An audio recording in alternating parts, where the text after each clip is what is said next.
पुढची एक महत्त्वाची बातमी ती म्हणजे 2030च्या शतकोत्तर राष्ट्रकुल क्रीडा स्पर्धेसाठी यजमान शहर म्हणून गुजरातमधल्या अहमदाबाद या भारतीय शहराची शिफारस करण्यात आलेली आहे असं कॉमनवेल्थ स्पोर्ट एक्झिक्युटिव्ह बोर्डनं आज सांगितलंय।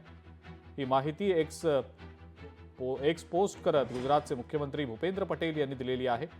कॉमनवेल्थ स्पोर्ट्सच्या कार्यकारी मंडळानं बुधवारी 2030च्या कॉमनवेल्थ गेम्सच्या प्रस्तावित यजमान पदासाठी अहमदाबादची शिफारस केली होती आणि 26 नोव्हेंबरला संस्थेच्या महासभेत या संदर्भातला अंतिम निर्णय घेतला जाणार आहे। यजमान पदासाठी अहमदाबाद आणि नायजेरियामधल्या अबुजा या दोन शहरांनी बोली सादर केलेल्या होत्या, मात्र यजमान शहर म्हणून अहमदाबादला पसंती देण्यात आल्याचं समजतंय।